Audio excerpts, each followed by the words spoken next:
Hello, it's great to be able to join you from Canberra. Firstly, I want to acknowledge the traditional owners of the land on which you meet today and pay my respects to their elders past and present. I want to recognise ACCAN CEO Andrew Williams, your chairperson, Professor Julian Thomas, and thank your team for putting on this event. And thank you to ACCAN for everything that you do in advocating for consumers. It's an important role and the work you do is very much appreciated. I also want to acknowledge key speakers and contributors, including Minister Rowland, whom you would have heard from earlier, along with ACCMA Chair and Agency Head Nerida O'Loughlin and the Australian Information Commissioner and Privacy Commissioner, Angeline Falk. There are several issues that I want to talk about today, with a particular focus on consumers. Firstly, I'd like to touch on the issue of scams.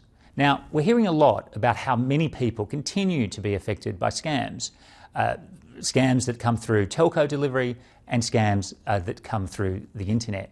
Now, it's a massive problem and we'll need to see more steps taken than we've been seeing to date. Not just in the area of telcos, but scams on digital platforms too. Now, the Digital Platform Services Inquiry has had a lot to say about this, and there remains a significant amount of work to be done in this area. Now, affordable telecommunications is incredibly important to consumers, to ACCAN and to our whole nation. And that's why one of my top priorities has been to ensure fairness and transparency into government schemes like the Mobile Black Spot program.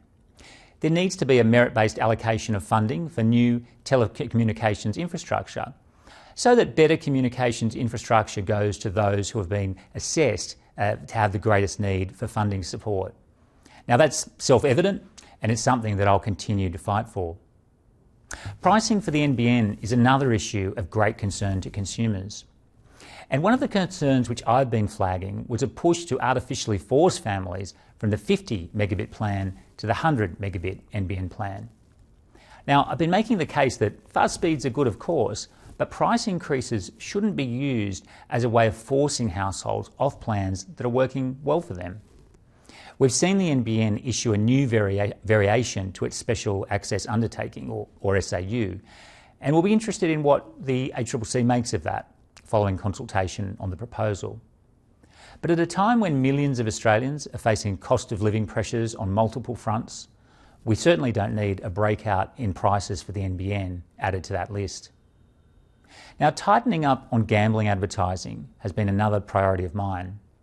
The Coalition was very happy to lead the debate on banning gambling advertising during live sport. Now, I know the government is considering recommendations of a parliamentary inquiry into this issue and will look at government suggestions when they come back with a plan. But we know that many Australians are saying enough is enough and change is needed in this area. So we do need to see the government act on banning gambling advertising during live sport. And finally, AI. The hype reflects the reality that AI is going to change the world.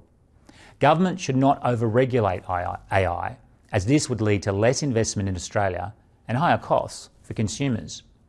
But it's important that the government sets in place a clear plan for dealing with high-risk issues related to AI. And the government also needs to ensure that owners of intellectual property are fairly compensated when their work is used by AI software developers. AI is an immensely important issue and will be very important for consumers of Australian technology in the future. So thank you very much for tuning in to this quick video. Communications and the communications sector are so critical in many areas of our lives and the economy, and that's why it's critical we get these things done and we get them done right. Thanks very much.